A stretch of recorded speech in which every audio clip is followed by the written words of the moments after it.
Hey, Black Hollywood Live family, you are tuned into Conversations, and I am your host, Ashley Bowden. And guess who I'm in studio with tonight? Jon B, the legendary R&B singer. Don't miss it. You are tuned into Black Hollywood Live Conversations. Hey. Right. Hey, you guys. Welcome to BHL, Black Hollywood Live Conversations. I am your host, Ashley Bowden, and I'm so blessed to be in studio with the legendary R&B singer, Jon B. Thank you for joining us today. Oh, absolutely. Thank you for having me. We are so honored to have you. I'm blessed to be here as well. Thank you. We're going to be talking about your new album. Absolutely. I'm so excited to hear about that. We've all been waiting for new music from you. Yes, and then we're going to be talking about some new projects that you have coming up. Yeah. One with BET, something along the lines of gaming. You're diving into the gaming world. Yeah, a little bit. And a bunch of other things you have going on. So we're gonna start talking about that soon. Please, yeah. But before we deep dive, I do want to chat about your iconic Soul Train Music Awards performance. Yes. You killed it. Thank you so much. How was that experience for you? Oh man, what a blessing. You know, I just got to say thank you to BET. Mm-hmm. You know, BET's, they really made me as an artist. Mm-hmm. They really did. They set the standard, as far as, the type of promotion that an artist deserves, to make their mark like that, and I don't know that artists are getting that same kind of push right now. Right.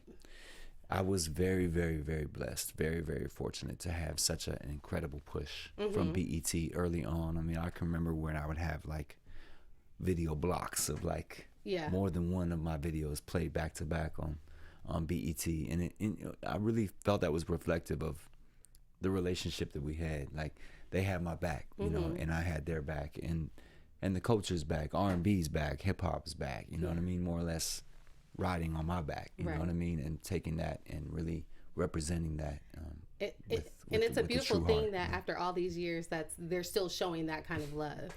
Absolutely. It hasn't died down. That's what's so incredible is that, I've been able to have that as my foundation, but then continue, to continue the relationship and to continue to be supported by them is such a blessing. Right. So thank you, BET. Thank you, for supporting me, and to all the fans, really, because I feel y'all, what I mean? I feel y'all rooting for me and just, behind the scenes without the albums coming out left and right or videos being on, or a song being on the radio or whatever, the love is there. Yeah. And it's just gone nowhere. It's just right here, and I can feel it. So I tune into that frequency when I have to perform and do something like the Soul Train Awards. It comes out of nowhere. It's like, oh man, I'm performing at the Soul Train. This has been it was 5 years since I performed at the Soul Train. Last time I did it was in 2013. So, wow. Yeah. Just in time, because everybody was missing you. Oh man. And I think what's so wonderful about your fan base is not only has your fan base grown with you, but your fan base is getting younger too. Are you shocked sometimes that the younger fans know who Jon B is? Maybe their parents put him on. No, it's a beautiful thing. Are you ever shocked when they... I'm shocked every time. Sometimes I'm like, when you were born when my album came out in the front row. You know what I mean? Literally. Right. No, it's a beautiful thing. I mean, I welcome it. Music is music, and it's the communicating factor. It's like we relate to each other. It's an ageless factor. It's a raceless, sexless, ageless. It's absolutely just combines it supersedes everybody. Everything, of a physical nature, and just completely goes straight to your soul. And if you relate to it, then you relate to it. You know what I mean? So shortly after your performance on the Soul Train Music Awards, the Shade Room, do you know about the Shade Room? Yes. They posted part of your performance, and here were some of the responses that people in the comments said. The Shade Room family, they get a little crazy, but it was all love. Check this out. So one person said, "This is real R&B." And one person said, "I loved his performance. This is when R&B was R&B." Oh, wow. Another person said, "Jon wanted y'all to know that his white don't crack." Beige don't age, baby. Hey, Hey, I like that. Jon looked good and sounded good.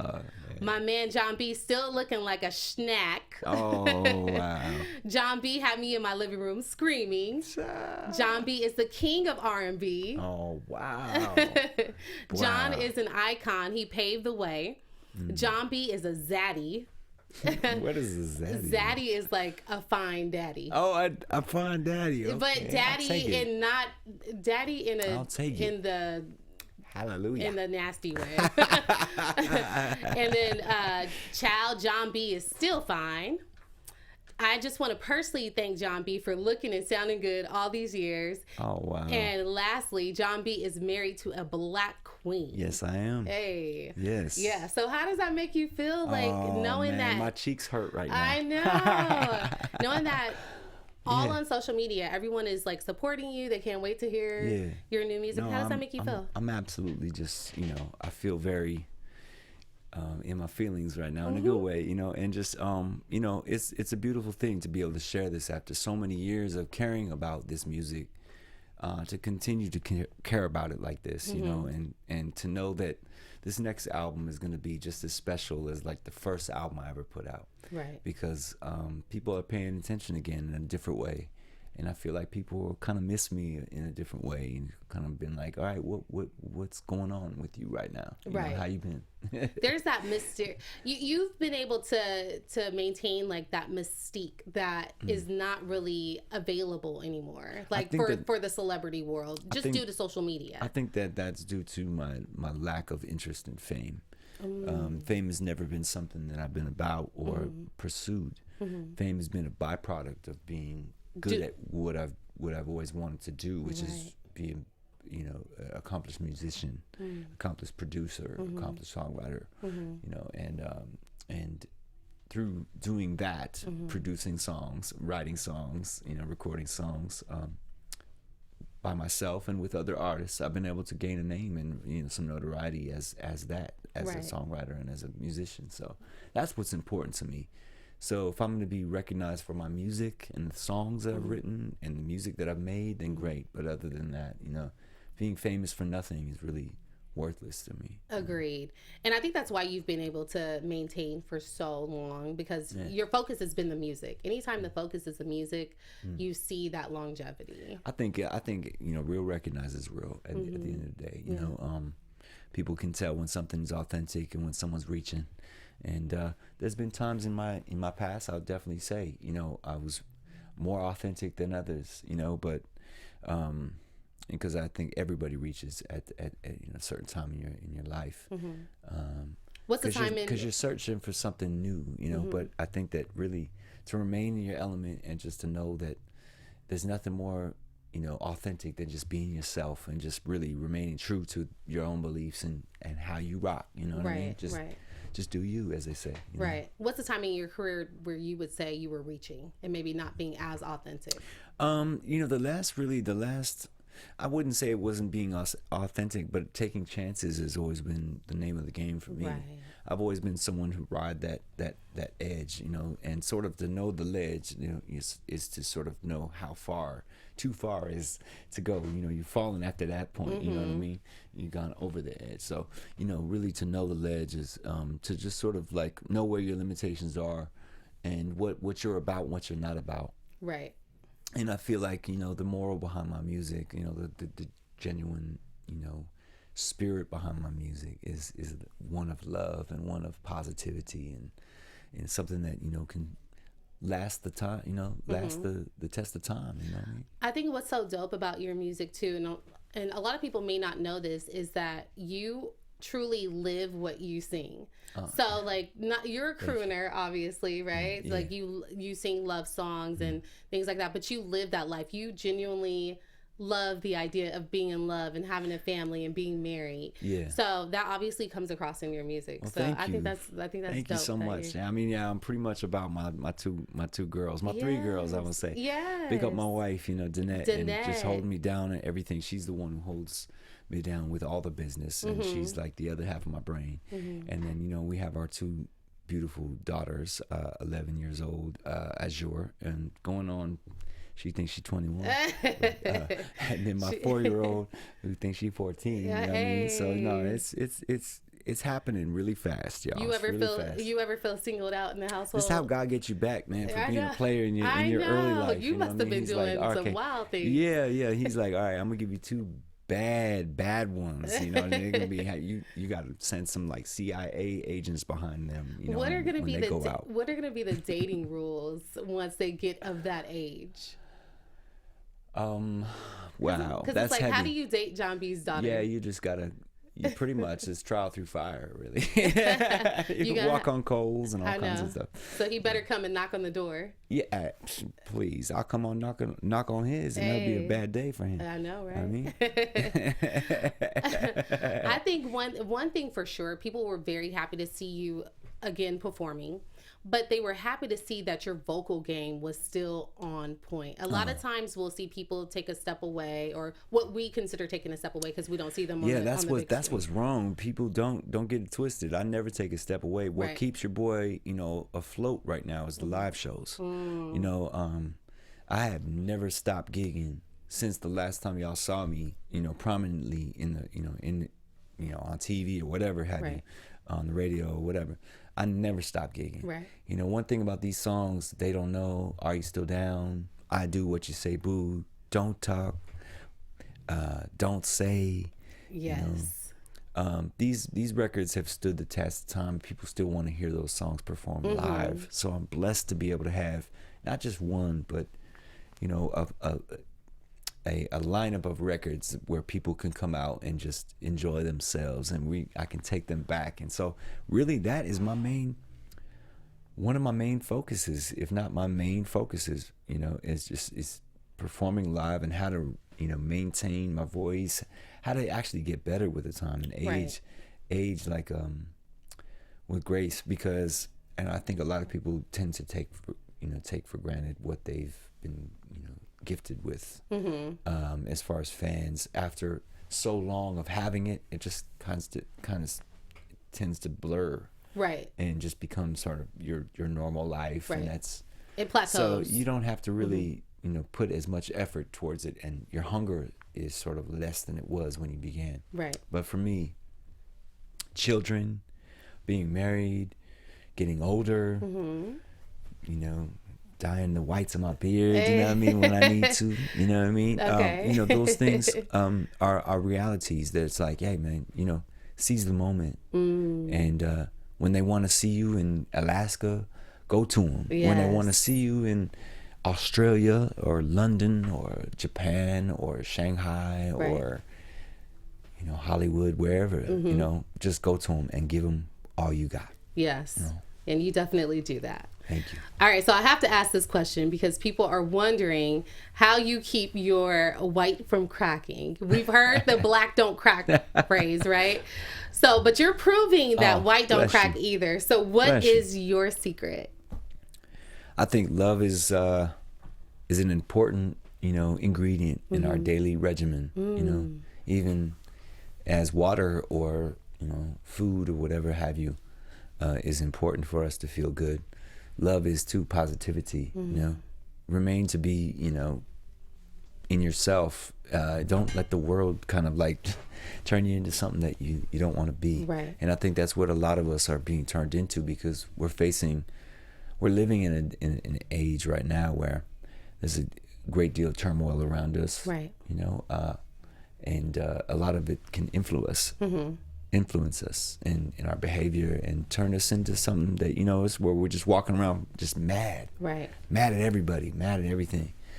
And so, yeah, man, hopefully my music can be a bit of a vitamin to that, a bit of nutrients to that, and so when you listen to it, it makes you feel good, you know. And someone came up to me after a show recently. I just was in Colorado, and a fan came up to me at a meet and greet and said, I work with special needs children, and I play your music for many years now, and that's the only time that the special needs kids really calm down. They start to really sort of like, it really soothes them in a way, your music. So thank you for that. And I was just like, are you kidding me? Right. I had no knowledge of this, any you know, the power of the music, you know, like that. And so it may serve a whole nother purpose that we have no idea about, you know. So you know, it's just, I'm grateful to be able to just continue to do what I do. All right. Well, speaking of which, let's chat about this new album you're working on. Yeah. Or that you've already completed. Yeah. Tell us about it. Well, the new album is just, you know, full of, you know, energies that are, you know, songs that I've put together over the years that, you know, are just, you know, built up of, like you said, the life experiences, you know, just being a dad, being a husband, being someone who's trying to continue to enjoy myself, you know, in my life, in my personal decisions that I've made, my relationships, you know, in order to really, I think, kind of like enjoy the you know, the essence of things growing and watching them blossom and things really changing in a positive way, is because you water your garden, you know, you cultivate your garden, you take care of those things. Right. So, you know, I'm doing homework with my daughters, you know what I'm saying? I'm picking them up from school or dropping them off, or making the snacks and the lunches in the morning, whatever, doing my part. And I think that itself really is sort of like the spirit behind this album, you know, just being kind of regular, but at the same time searching for that essence of like, man, we got to keep it sexy though, baby. You know what I mean? We still got to have that love and that spark. So yeah, it's like a grown man, kind of like a grown man's take, you know, from a grown man's perspective of like what it's going to take to be able to be in a relationship in 2019. Right. So you have a track on there called "Still Got It." Yeah. So tell us about that track. That's a very grown man. And grown woman track. I mean, you know, it's been a long time now, you know, being in the game and changing, you know, from being a young man at 18 to now, you know, a grown man, you know, and I'm not gonna say my age, but I'm just gonna say, you know, I'm grown, and so is my wife, and you know, we've grown together, and also the fans, they've grown with me, so the love is in us, you know, and it's more like a complimentary record to the females out there. They've been so supportive of us gents, you know. You know, it's you still got it. You still got it, you know, and just saying, hey, you know, just know that you know, you're a beautiful blessing to us every time you wake up, you know, from the moment you wake up. That's nice. That's nice. I think everybody needs to hear that. Yeah, you still got it. Any collabs we could look forward to on this one? Wow. Yeah, I'm hoping to do a collaboration with my man Donnell Jones. Ooh. Yeah, we connected. We were always on the road together and doing shows together on the road. So it's kind of like one of those things where let's do a record together, and you just go, you know, 1 year, 2 years, 3 years. All right, no, it's long enough, man. Let's make this happen now. Right. Okay, so Soul Train was sort of like the blast off, if you will. You know, it's all the rocket boosters turned on, and so I think it's go time for both of us, really. Okay. And it really. I think was a reason to kind of get in the studio together and do a joint. That's going to make everybody go crazy. Yeah. Donnell Jones and Jon B together. All right. That's going to be hot. So mumble rap is like a big thing right now, right? So how do you find where's that line or that boundary that you draw between going into like that mumble rap or like whatever's hot or trendy right now versus staying authentic to Jon B sound? How do you... I mean, I really think that, you know, I've never let the times and the changes of the times sort of like sway me in a way that didn't interest me, you know, because it's like, I love it. I love the changes. I love all of the ambience that you hear right now in music, and all the melodicness, you know, rap turned to melody, which is such a beautiful thing in my world. It's like, hey, you're speaking my language now, you know. Now I feel like I have something to offer that's really important right now, that was kind of like overlooked in the 90s. Now I might be a little bit more aware. It might be like that's a gold mine right there, Jon B, what he has to offer melodically, you know, or whatever, you know. So yeah, I truly value what I do because I know what I'm doing melodically and in the, you know, in that realm. So when someone kind of comes over into my room and they're like, hey, now we're doing that, I'm like, hey, do that. Do that. I encourage that. If y'all ever want to do something with me, holler. Have any rap artists or hip hop artists reach out to you for samples? Yeah. Actually, Bree Steves is the latest of the artists that have come out. Wow. I've had artists like Drake, yeah, Chris Brown, everybody, as well as like the Spice Girls, even have gone out and sampled my music. So there's a lot of homage that's paid. But one thing that's great is when you can see someone as young as like Bree Steves come out from a female's perspective, flip your song. They don't know. She took my hook, don't listen to what people say. Yeah. And she flipped it, and she did it from the female's perspective. And it was a totally different take on that record. It was like flipping upside down and then doing like a trap soul take on it, Nice. So it exists in a totally new way in 2018 that it did. So my daughter, who's 11, and she doing this whole little, the money dance or whatever they do now, the dab, or I'm sorry, I'm probably late.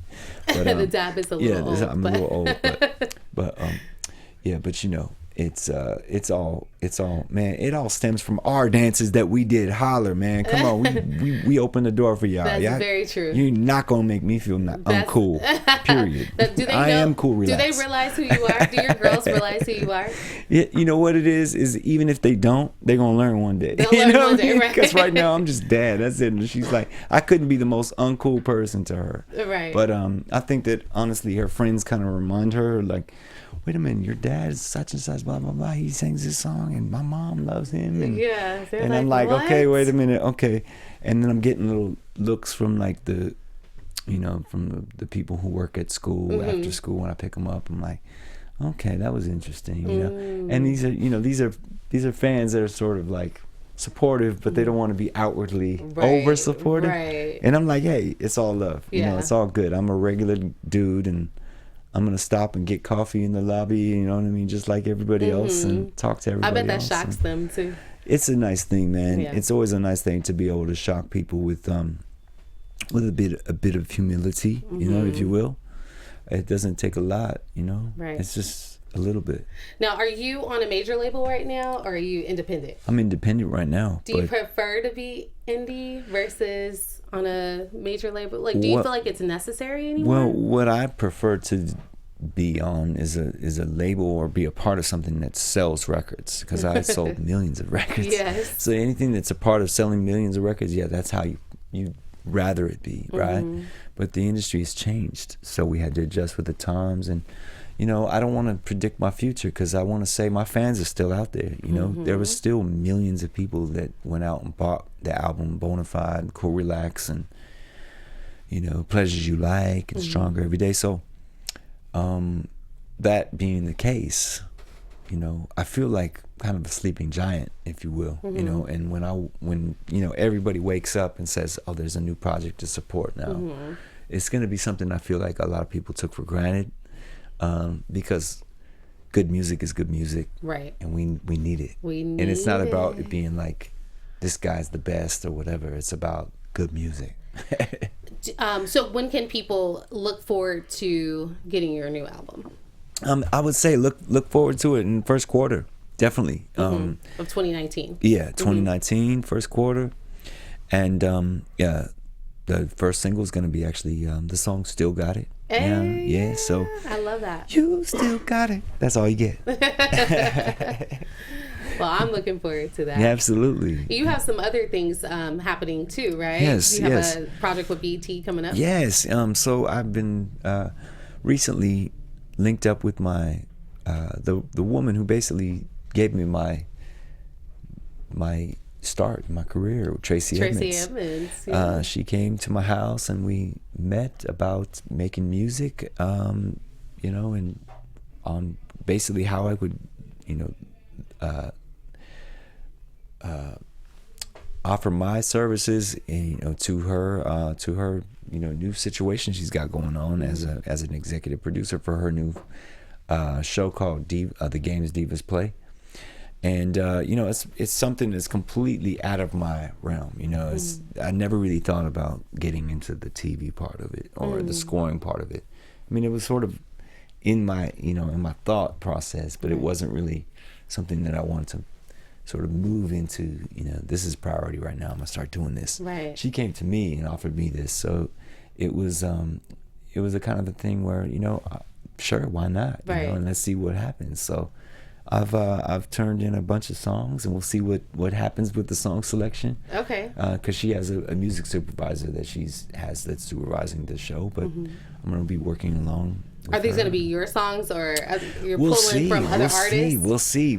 I'll just put it out there that pray for your boy that I get some material in this new TV thing coming out on BET. We're looking forward to it. And also, I have a video game. Yeah, you're getting into gaming. Yeah, it's a big deal right now. You know what's so special is this person came to me and he told me the story about his mother being a fan of my music and how he was raised on my music. And he knew all my songs based upon his mother saying, you should listen to this, and this is, so his mother passed, and he had always the sort of the aspiration to be a gamer and to make his own games.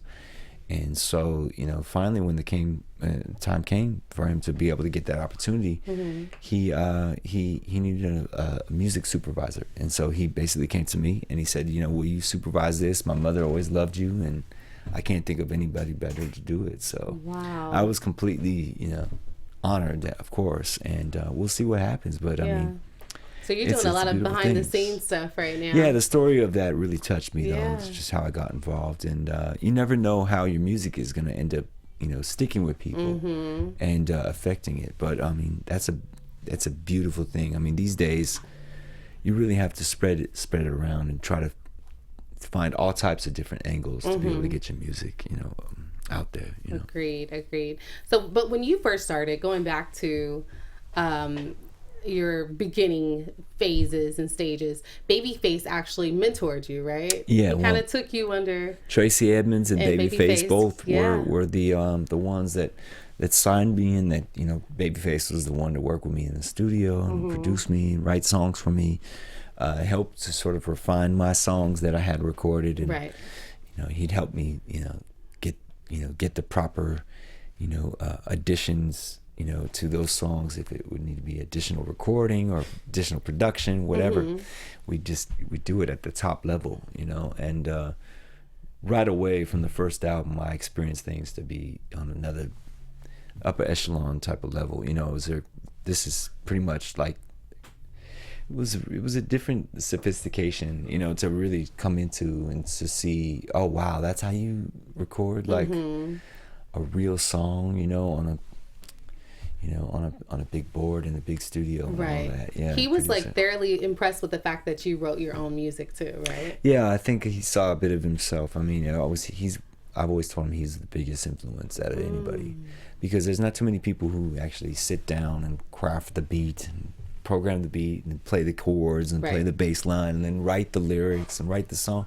He was the one man band, one stop show. So it was like, that really inspired me to do that same thing and live that same walk. And also, I think his honesty with lyrics, in terms of being like a man in his feelings, as they say, a man in his feelings.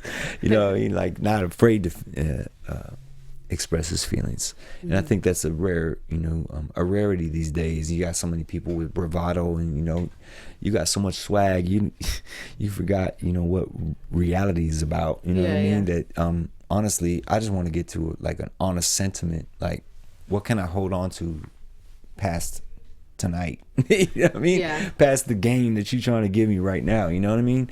Which is beautiful too. But honestly, I think real love songs stand the test of time. It's like basically like lessons in your life. You know what I mean? Real talk. Do you think that writing your own music, like right now in 2018, going into 2019, writing your own music is absolutely necessary in the music industry anymore? There's a lot of controversy about like ghostwriters and this and that. A great song is a great song. So if you can recognize that, and as an artist, I don't fault anyone for wanting to have great material to sing. When you're someone like myself who's gotten into the industry not to be famous, or not to be recognized for your voice, or not to be recognized for your even the fact that you even play instruments, but the fact that I really want people to recognize me as a songwriter. I want people to recognize me as someone with actually kind of like a spirit behind them, like an energy behind them, a vibe behind them. Right. Yeah. When you think of me, I don't necessarily want you to think of like a style or anything. I just want you to think whatever he's gonna give me, I know it's gonna be from the heart. I know he's gonna mean it. Right. You know what I mean? So knowing that you didn't get into the game to necessarily be famous, but you just loved music, how did you deal with that onset of fame? Not very well. You didn't?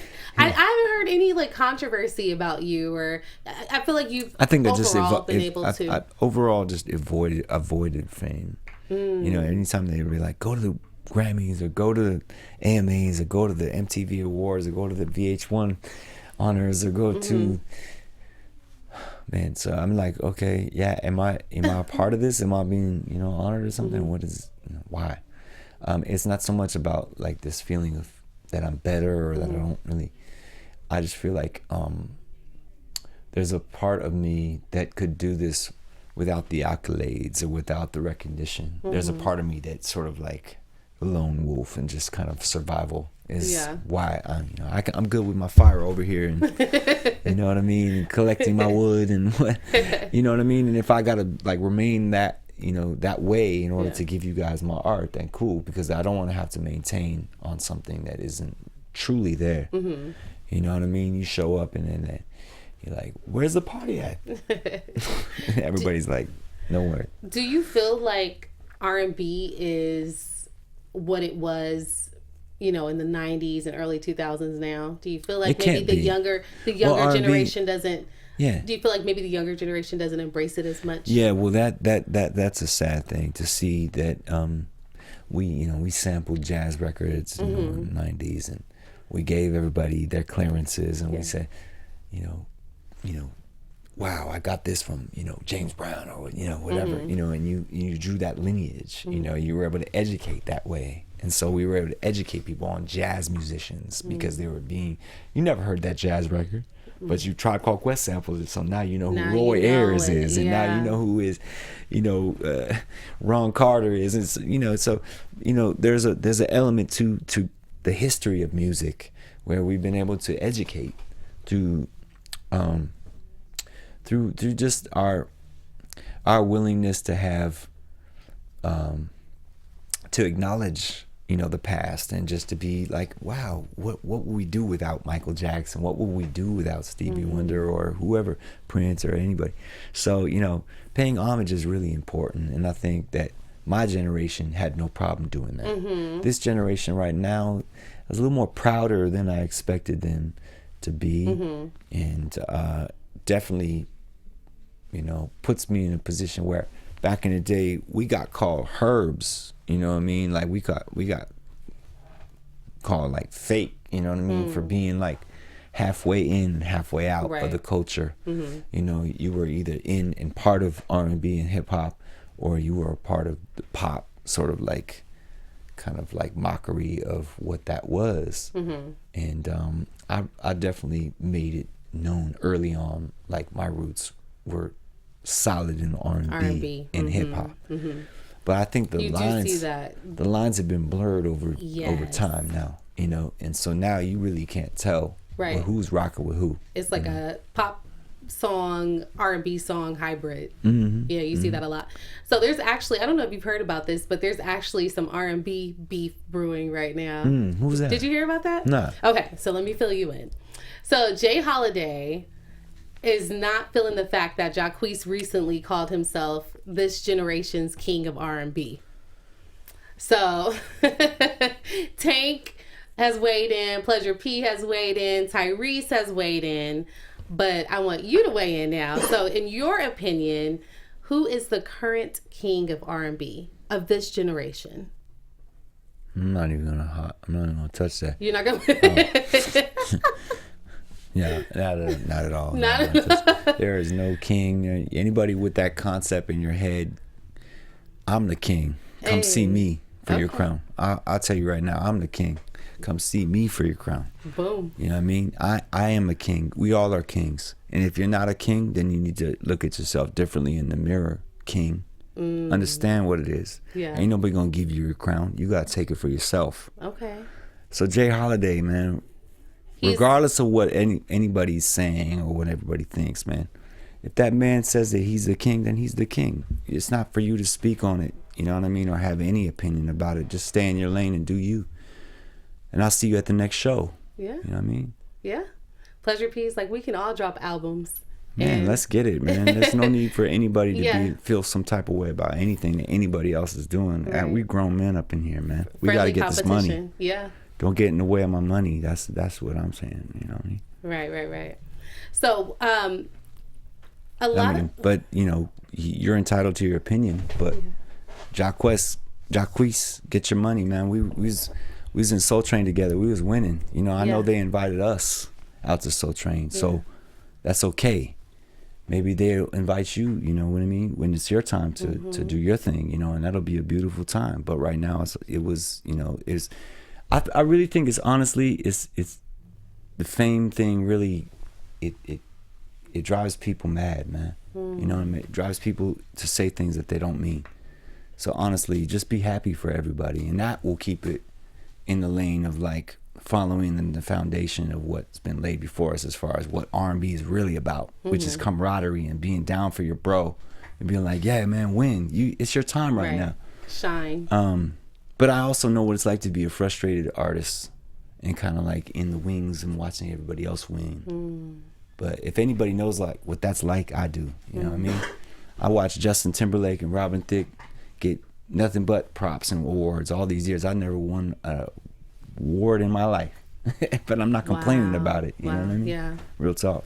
Yeah, and it's definitely deserved. I know it's coming. Thank you. Hey, Soul Train is my award right now. You know what I mean? So let's live, man. Let's not be complaining about what we don't have. Let's think about what we do have, right? And be grateful for those things, right? You know? So a lot of people may not know this, but in pretty much all of your music videos, you've had Black women as your leading ladies.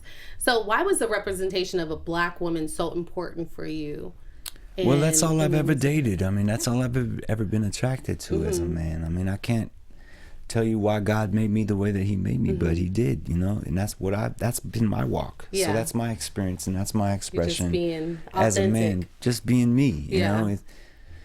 If I felt like, you know, it was me to have a French girl in my video or a German girl or, you know, a Jewish girl or whatever, that would be what I wanted, you know, because my mother is Jewish, you know what I mean? My father's German. And, you know, it's odd that, you know, that I feel the way that I do in terms of like, you know, when people tell me, they say, why do you like Black women? Why? You know, it's like, okay, I guess that's odd. Yeah. But that's just the way that God made me. So, you know, if it's odd to you, I'm sorry, but this is the way I've been for many years. Well, they say men usually like women that are like their mothers. Yeah, you know what? I just look at it like the soul is the soul. And if you have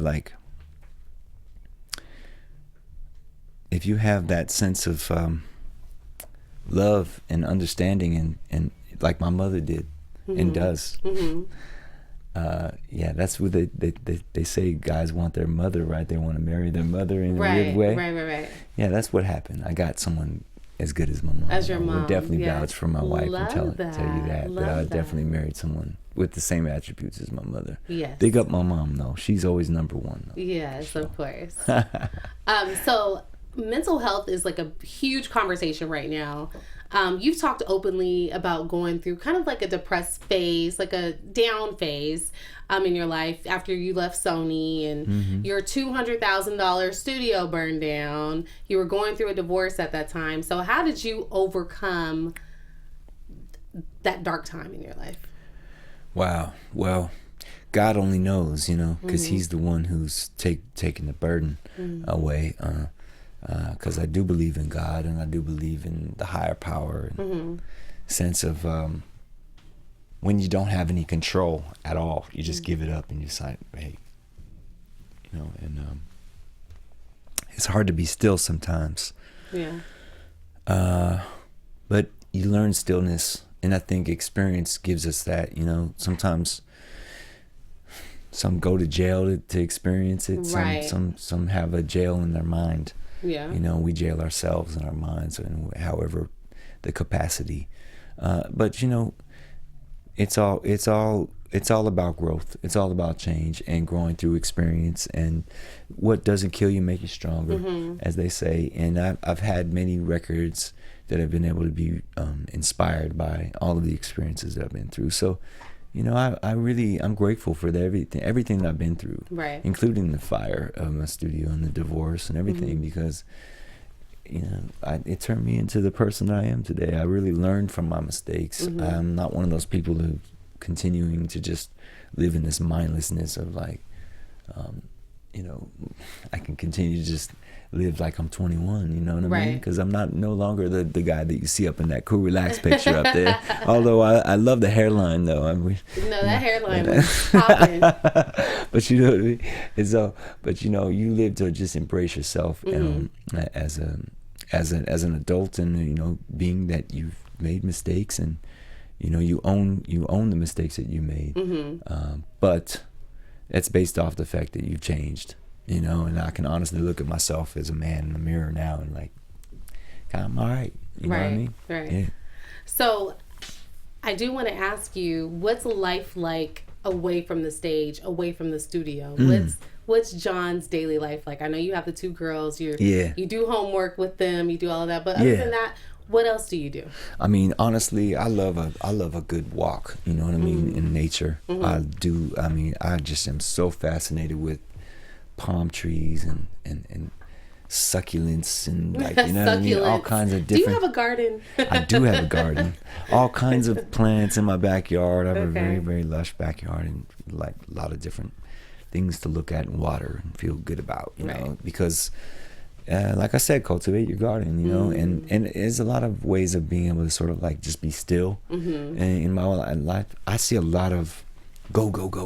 It's constantly the airport. It's constantly getting on planes, signing autographs, meeting people, you know, going to radio stations, having interviews, going to TV news places, you know, filming, you know, documentaries, going to photos. Coming sessions, to BHL. Coming to BHL, going to recording sessions. So you know, it's a lot of action, and so those moments of just stillness and just quietness and just calm. You calm really vibes. appreciate I those very moments. very much appreciate a good walk on the beach, a good nice walk in the on mountain trail. Yeah, hey, I feel like some people can't handle that though. Like they're so used to that go, and then when it slows down, they're like, what?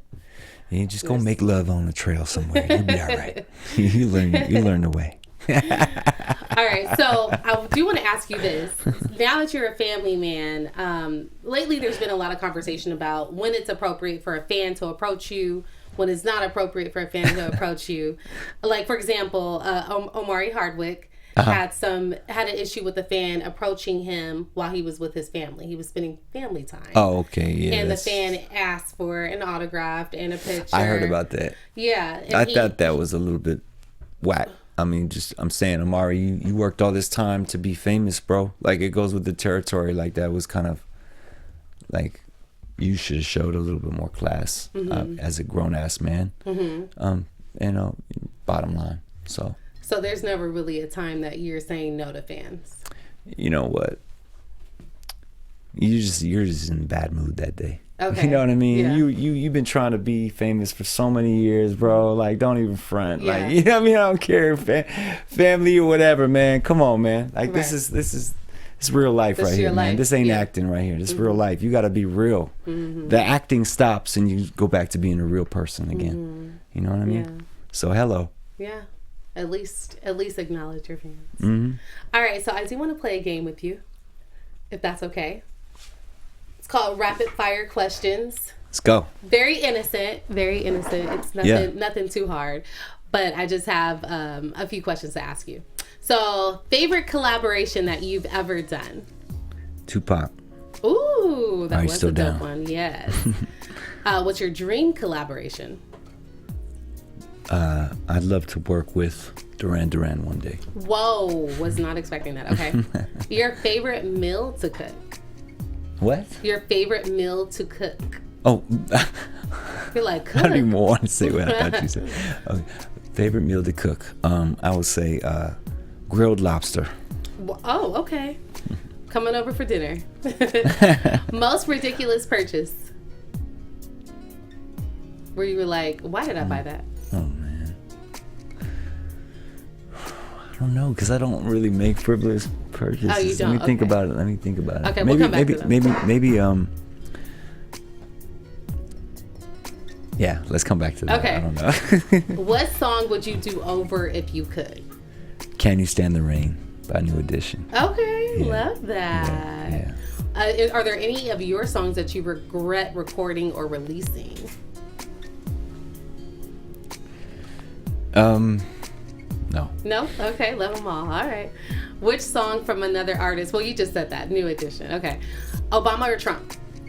Oh my God. Are you asking me this? I'm Are asking. you really asking me I'm this? Yeah, are you wondering because Nope. you wonder what the answer is, or are you just kind of just trying to make sure that you know what the answer is? I'm just making sure. Okay, so Obama. All right, Okay, all right. yeah. Would you rather have a nosy or noisy neighbor? A nosy or noisy neighbor? Oh. Nosy, because I have them right now. You have nosy neighbors? I'm the noisiest neighbor on the block. Are So you? I can say, Well, you like I probably say, have the studio nobody popping all the disturbs time. me. You know, yeah, exactly. You know, you hear them beats, you know where it's coming Are from. they coming knocking on your door? Nah. Oh, okay. That was when I first moved in. Oh, okay. Now they're It's used been to it. 20 years now. It's been All right, your biggest pet peeve? Oh man, you know, my biggest pet peeve in the world. Hurry up and wait.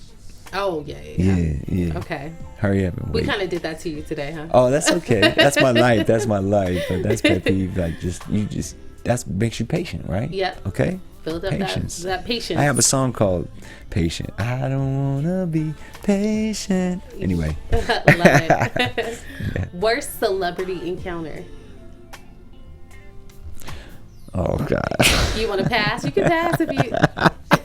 You just try to start beefs right I now. am. Right? I'm starting beefs on BHL. No. No, I'm just kidding. I don't have no bad Okay. celebrity. Best celebrity encounter? Meeting Babyface. Yes. Life changer. Yes. Favorite sports team?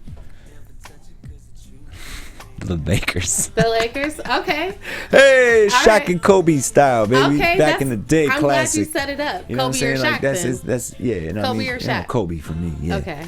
Kobe. Me too. But Shaq is just as important. You know, it's like that's kind of like saying the ball or the glove. You know what I mean? Right. Like it's both are equally All right. important. Yeah. So last one. LeBron or Steph? See, that's where I don't even. I say Steph. Yeah. I say Steph. Yeah, I do too. All right. Well, you did good. High five. Yeah. Yeah. I mean, although with respect to LeBron for being part of my set now, He is a part of the squad now, so Part we of the have to squad. accept and love on Yeah. LeBron. Big up, yeah. But you know, All right. but yeah, that's what's up. Well, I know we're running short on time. I do want to thank you for coming. Thanks so much for having me. So BHL. Yes, BHL. So tell everybody where they can follow you on social media. Definitely. You can always follow me at official Jon B. Yes. That's, Instagram, Twitter, and what have you. And also jonbworld.com. You can go on there and check out my entire discography, Yes. videos, albums, the tour schedule, all of that good stuff, and as well as the new album coming to you very soon. Yeah, first quarter of 2019. That's right. We are going to be looking out for it. All right. And you guys, you have been tuned into Conversations on Black Hollywood Live. I'm your host, Ashley Marie Bowden. You can follow me on Instagram at Ms. Ashley Marie. Thank you so much for tuning in. Good night. Thank you so much. From executives Keven Undergaro, Dario Kristen, Tiana Hobson, and the entire BHL staff, we would like to thank you for supporting Black Hollywood Live, the first online broadcast network dedicated to African American entertainment. For questions and comments, contact us. info@blackhollywoodlive.com. Like us on Facebook, tweet us, or Instagram us at BHL Online. And I am the official voice of Black Hollywood Live, Scipio. Instagram me at KingXOBay. Thanks for tuning in.